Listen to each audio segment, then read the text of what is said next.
I'm now going to ask everyone else to introduce themselves. Hello, I'm Sue. I was volunteered in Cambodia with Michael and Dara last year for 3 months. I think I was the last people and places volunteer to actually make it back to the UK when the pandemic struck. Hello everybody, Paul Reynolds, a retired headmaster, currently working on an e-voluntary placement in Cambodia, 12-week placement with Dara and Michael. Hello everyone, my name is Dara. I am a head teacher at Tri Community Center from Cambodia. I'm Karen and I volunteered in 2019 in the Gambia at Mary's Little Lambs, where I helped them build a garden, and I'm looking forward to going back as soon as possible. Hi, I'm Kate. I'm the CEO of Good Work Foundation in South Africa. We're based in Mpumalanga, just near the Kruger National Park. The mission to create centers of access. I think our biggest mission is how do we make sure that young people in the rural parts of South Africa have access to learning. And we do this by creating digital campuses in the remote villages where we work. I'm Maggie Cox. I went to Emmanuel in South Africa in 2010, had a massive impact on me.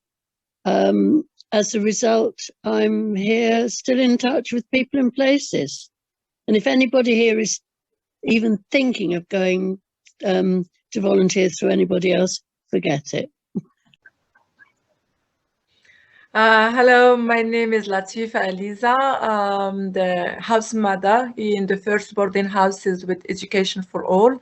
Now going to split off into the separate rooms, or we would encourage you to move around, speak to as many people as possible, learn as much as you can about what's going on in all these different places. So those people who'd like to go to one of the other rooms, what you need to do is leave this meeting first and then click on the link on the email I sent you for whichever meeting you'd like to join. Just give people a minute to leave.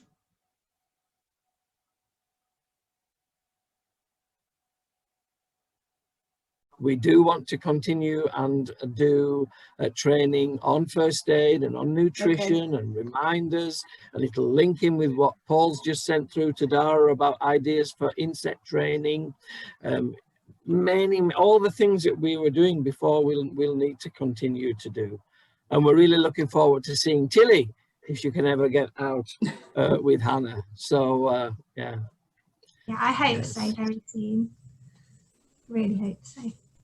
Ask question. I find it interesting that you're thinking about first aid and nutrition, because I think that would be something I'm really interested in. I don't know, I'll just introduce myself a little bit more to everyone.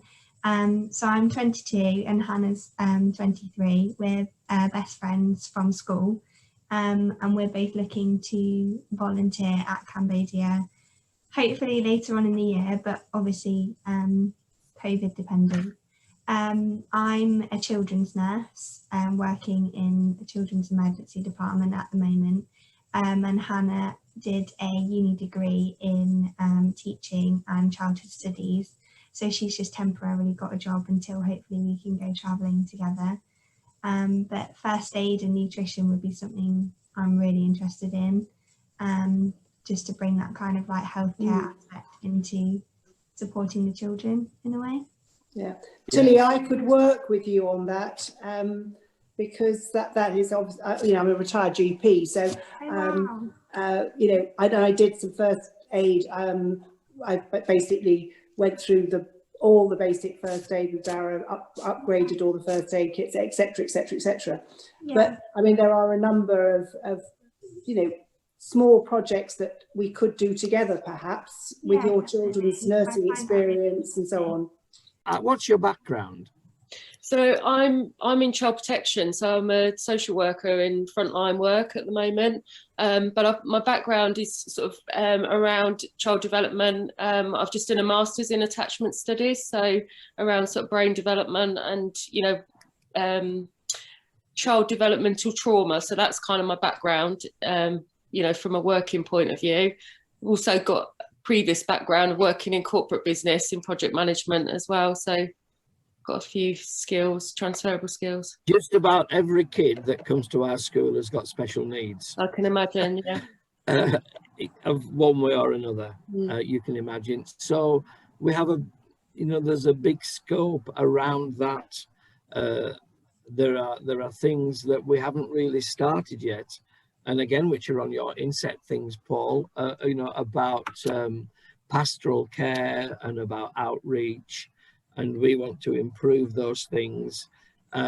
We've got a room that we set up for village meetings. We could organise sessions with parents and things like that. And what would usually happen, you couldn't take those because you couldn't speak Khmer unless you're going to surprise me. No. But the real sort of holy grail of it all is if you can spend time training our staff to do things when you've gone. So and then the other thing was that when I was out there, I was working with Salin on selling products that the sewing class have made, and they are, Salin being a former tailor, she was teaching mothers how to sew, and they've got an amazing sewing room with sewing machines and fabric. So they made face masks, which we managed to get over here to the UK, and I've been selling in the shop. Unfortunately, because I run a florist shop, we've been locked down, as you all know, so many times because we're non-essential. But if anyone thinks that they could sell some face masks, I don't know if you've got links to the school, they're really beautiful, and I've still got about 150 here. Can I just say something about e-volunteering? Because I think you and I think in all honesty, independently, weren't too sure how it was going to go. And it's certainly a new experience for me. I think it was a new experience for you. But I mean, I visited the school briefly in December 2009 with a view to going out to treat. But as I said, obviously, COVID has put a place to that temporarily. But I do hope to get out there at some stage, whenever I can. But for me, that gives me huge advantages in doing a stint of 12-week e-volunteering, because I just get to feel as if I'm knowing the school that much better, getting to know the staff that much better. So if and when I do a physical placement, I think I'm going to be hitting the ground literally running. In 2019, I travelled to Morocco with People and Places, and I spent a month there helping with the girls. Then, of course, last year we had lockdown, and People and Places set up some support for the house mothers. The girls had all had to go back to the villages. All the schools were closed in Morocco. The house mothers were twiddling their thumbs, wondering what to do with their time. And they all need English so that they can help the volunteers who are there to communicate with anybody else who doesn't speak Arabic, such as me. And first of all, we had meetings all together, and then we set up individual one-to-one lessons with the house mothers. Carol and I were involved with that for months, and Carol, I think you're still doing that. Yeah, I'm continuing till middle of March. So Sarah, you are the only one that I don't know. Yes, that's right. I was just saying to everybody, I'm here just to find out a little bit more about the project, and I'd possibly be interested in joining the e-learning program. So Linda's just been telling me a little bit about what she's been doing with the project, and my question was, are the lessons with the house mothers going to continue, or is the focus now on group lessons with the girls? I was just going to ask, Sarah, what is your main interest? Were you wishing to teach the house mothers, or are you happy to teach the girls as well? I'm happy to do either, really. Just recently, or well, I'm just working part-time now, but I've probably had more experience with one-to-one teaching, but I've done group teaching as well. So I think I'm fairly flexible. Was this teaching English as a foreign language or teaching? Yes, that's right, Bob. I've had some experience teaching English as a foreign language, and I worked in France for a couple of years, and I was in Germany as well, and I've done some teaching here. And a few years ago, I worked with a charity organisation in London that supported asylum seekers and refugees.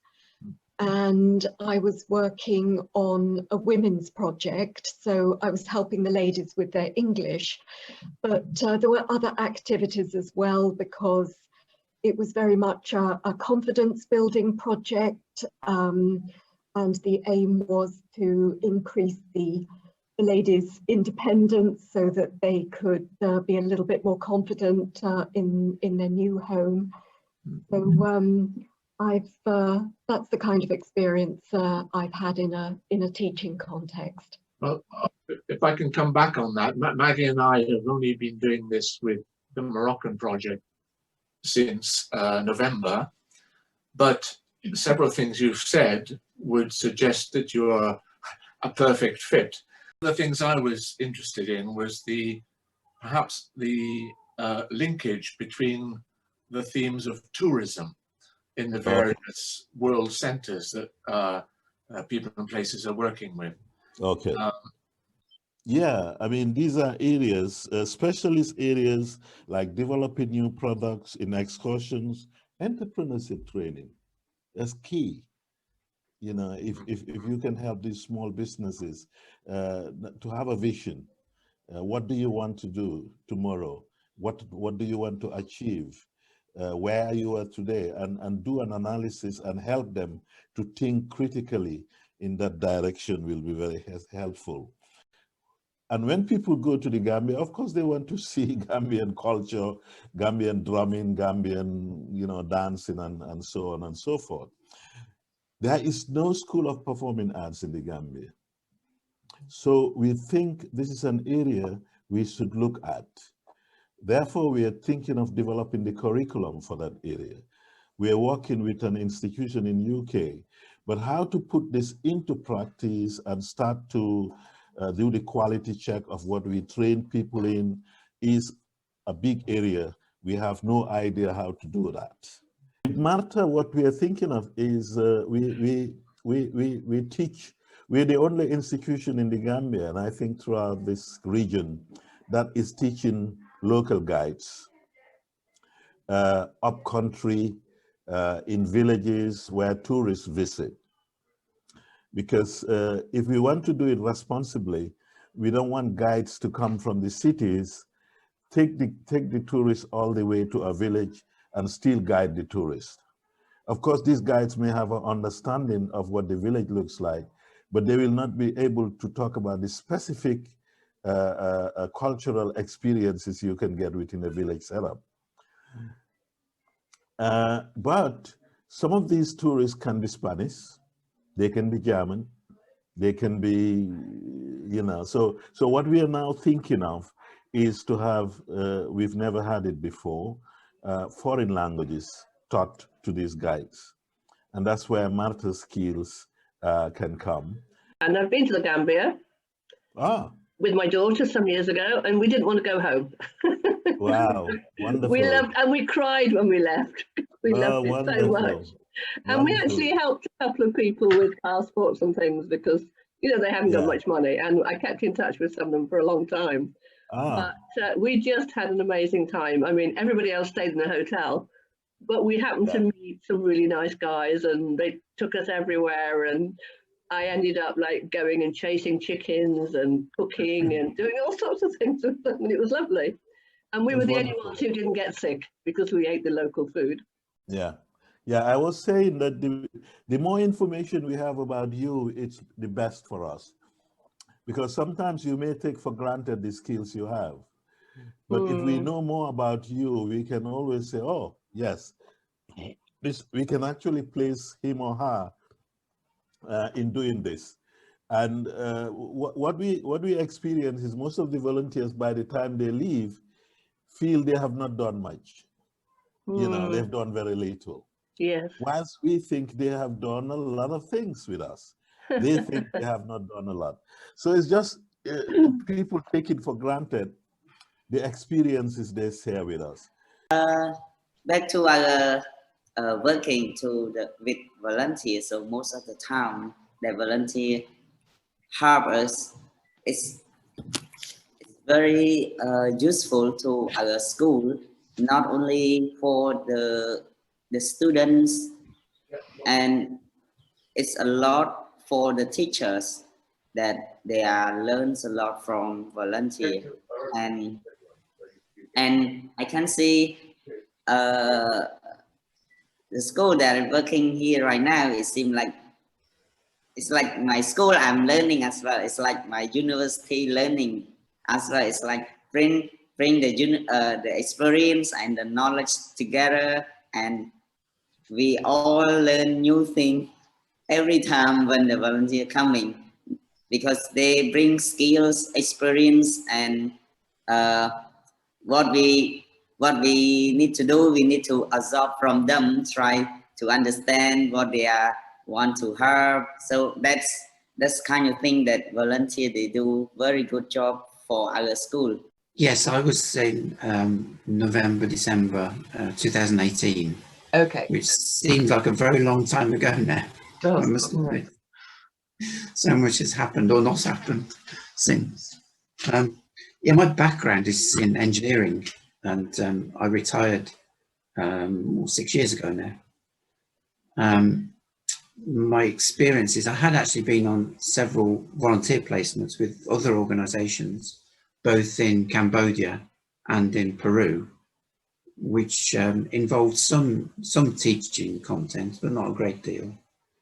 I must admit that the people and places experience was of a completely different order altogether, and to my mind is exactly how volunteering should be. There was one aspect that I really did enjoy, which was the evening classes, which involved the slightly older children, and I did help to develop some presentations for some of the more engineering focused things. One, I think, as I recall, was about plastics, because where they come from, what their problems are, because that's a really big problem in a lot of the third world country, and also in this country as well. Yeah. The overuse of plastics, and issues like that, and tried to introduce some of the, I suppose, STEM oriented subjects. Yes, I will. I think it was really interesting that what Paul was saying about placements being evolutionary, because when I arrived at CHIC, I knew roughly what I was going to be doing, but by the time I left, I had done things that I hadn't expected I would be doing, which were equally valuable to the project. Yeah. I mean, my background, I've had my own business and blah, blah, blah, but I am TEFL qualified. I've got 240 hours qualification in teaching English as a foreign language, and I'm also qualified in Jolly Phonics as a teacher. So I was able to identify some gaps. So I ended up taking small groups out of the main classes to try and get them to catch up, because they couldn't read what was on the board, basically. And this is always a problem, I think, with what I call sort of pre-beginners, because it doesn't matter if what you write on the board, if the people can't read it, then they are starting from nothing. I've not been to Cambodia yet, but hopefully this year or next year. So I've been helping with the e-volunteering. So I interviewed Dara for a podcast. So it's more about Cambodian culture and Trek Community Centre. Yeah, that was really fun. That was on the, I'm not sure if it's on the website, but Dan did send me a link for it, I think. So hoping to make a few more podcasts, maybe about Morocco and the Gambia. And I've got a background in TEFL teaching as well. So I did a couple of story videos just obviously virtually. And I've been teaching myself a bit of sign language during lockdown, so I'll be making a video at some point. And I think Dan said that might be useful for the Gambia. Yeah. A bit of background. We asked Andy if he could help Dara with some online, very basic science, and Yes. and Andy said, let's start with forces, and Dara was completely lost. I don't know what the hell he's talking about, and so they came up with this brilliant idea how to make 3D models of structures and how they collapsed if they were all squares and how they didn't collapse if they had triangles in them. And it was just the most amazing thing that happened online. Take so long to show my student. Just start the idea of having conversation with the house mothers. So we did that quite regularly, once a week. I wasn't able to commit once I got into autumn because I got another commitment that I promised to do. So I didn't proceed to go into the more individual teaching. But I think Wendy, did you carry on? Yeah, for a term. So I was based originally like you in Darasni, but at Darasni 1, and I taught Khadija English for a term, sharing that a little bit with Diane. And it was a great experience, really valid, and you could really see Khadija's English, you know, progressing. And But when we had like volunteers here, like now you by like online, and volunteers here face to face, these girls started to love English because they found this English is easy. It's no grammar all the time, just to talk, to be fun. And that's things I most of the time when the girls say, yeah, I prefer that volunteers make with me like activities, communication, conversation, just to talk for a subject, just to hear language and to speak. I have a TEFL certificate, but I haven't done a lot with it.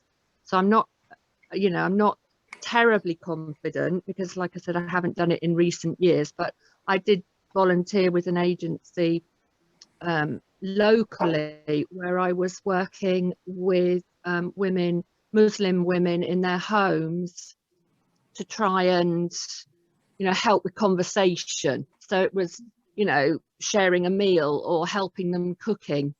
But that was a very, very, very long time ago now.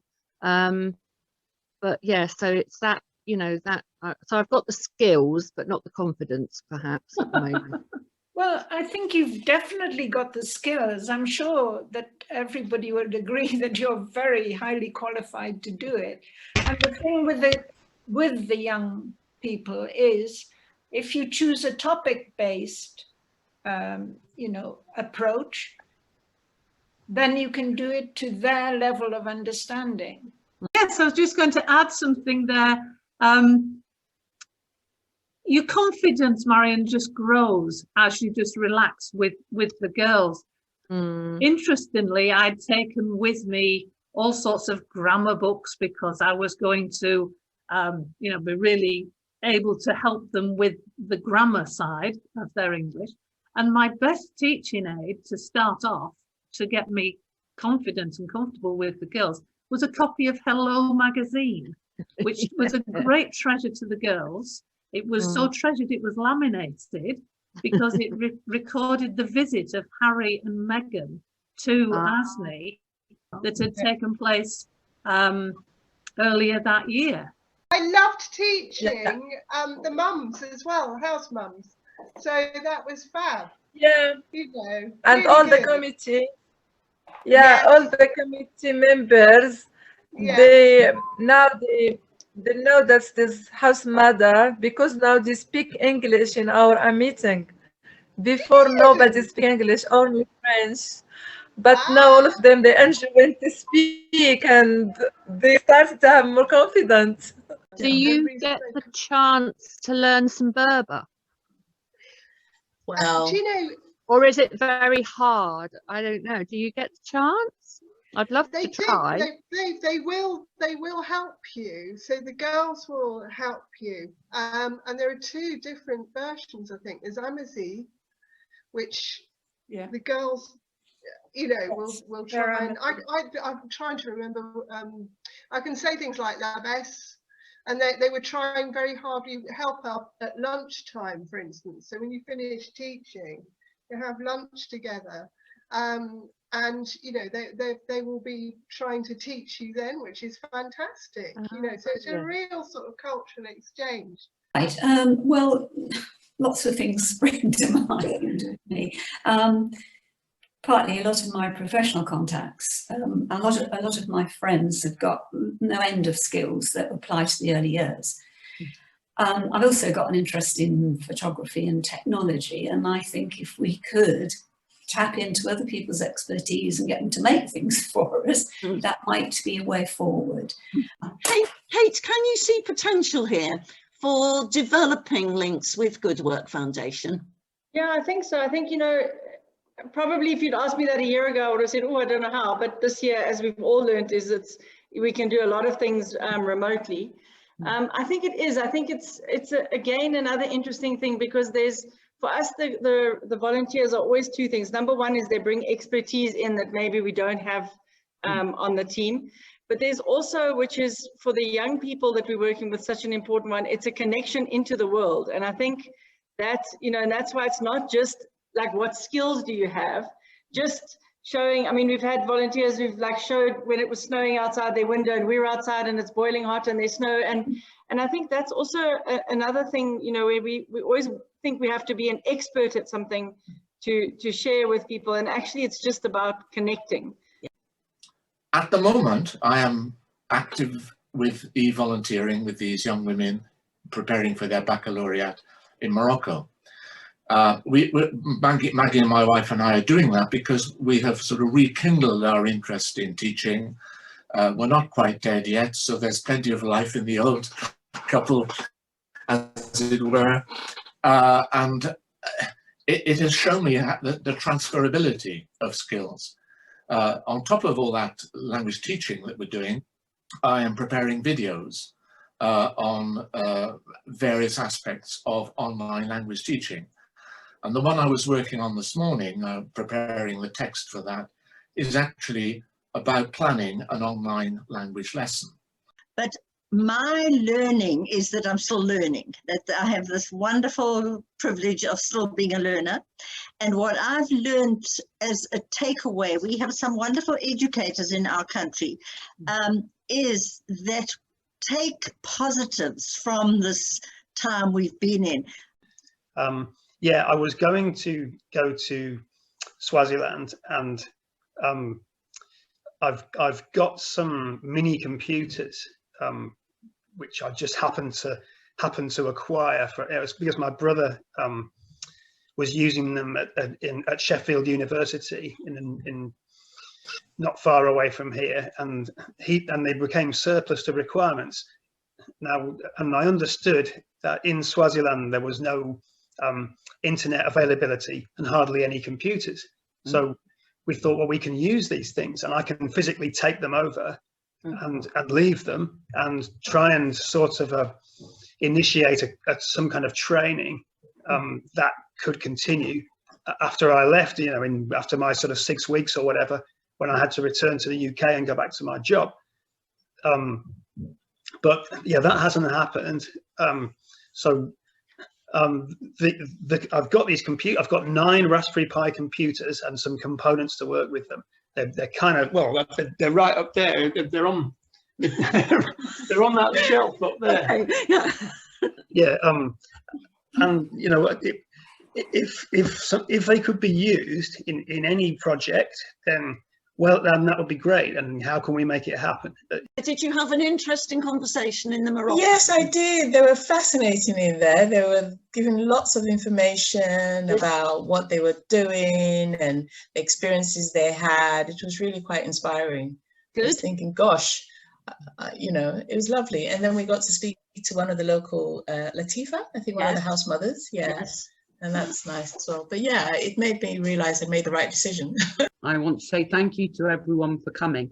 I particularly want to say thank you to our local partners for coming. It is such a joy that we can include them in the way we couldn't when we were doing face-to-face socials. I'm not sure we'll ever do another face-to-face social again. Thank you. Bye.